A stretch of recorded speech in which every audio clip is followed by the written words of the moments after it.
దేవుని రాజ్యమును మొదట వెదుకుట. కాబట్టి మీరు ఆయన రాజ్యమును నీతిని మొదట వెదుకుడి, అప్పుడు అవన్నీ మీకు అనుగ్రహింపబడును. మత్తయి 6వ అధ్యాయం 33వ వచనం. గొప్ప సత్యాన్ని యేసు బయలుపరచుచున్నాడు.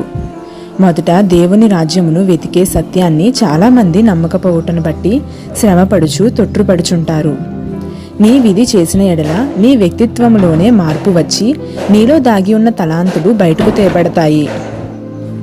మొదట దేవుని రాజ్యాన్ని వెతకాలని నీ మనసులో నీవు నిర్ణయించుకుంటే తప్ప ఈ తలాంతులు వెలుపలికి రావు. అంతవరకు నీ పాపము క్రింద నీ తలాంతులు దాగి ఉంటాయి.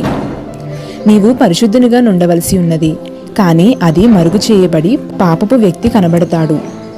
దేవుని దృష్టిలో ప్రతి వానిలోనూ ఏదో ఒక గొప్పతనం ఉంటుంది. నీవు ఆయన రాజ్యాన్ని నీతిని వెదుగుచుండగా ఆయన నీలో కార్యము జరిగిస్తాడు. నీవు వ్యత్యాసమైన వాడవుగా ఉండగలవని ఆయనకు తెలుసు. గొప్ప కృప, గొప్ప శక్తి నీలో దాగి ఉన్నవని ఆయనకు తెలుసు. అనవసరమైన క్షణిక విషయాలపై నీవు ఆతృత కలిగి చింతపడుతున్నట్లు సాతాను గమనిస్తాడు. ఏనాటి కీడు ఆనాటికి చాలు. ఈ దినపు కీడుతో నీవు పోరాడి దానిని జయించి నీ హృదయంలోనూ నీ చుట్టుపక్కల దేవుని సత్యమును స్థాపించినట్లయితే అదే గొప్ప విషయము.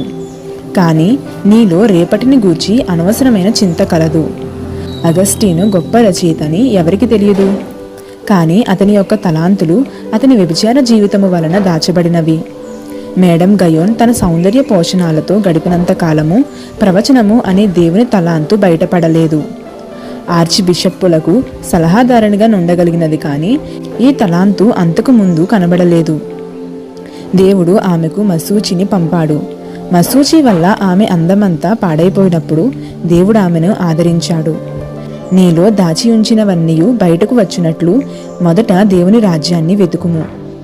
నీవు దేవుని రాజ్యాన్ని మొట్టమొదటి వెతకకపోతే నీ కోరికలు నెరవేరవు. దేవుని దీవెనలను నీవు అనుభవించలేవు. దోషపూరితమైన హృదయముతో పడకకు వెళ్ళకు. దినమంతా దేవుని సంతోషపరిచే మనస్సాక్షి కలిగి పడకకు వెళ్ళుము. రాత్రి మంచి నిద్ర పట్టడము కూడా దేవుని దీవెనే. ఏనాటి కీడు ఆనాటికి చాలును.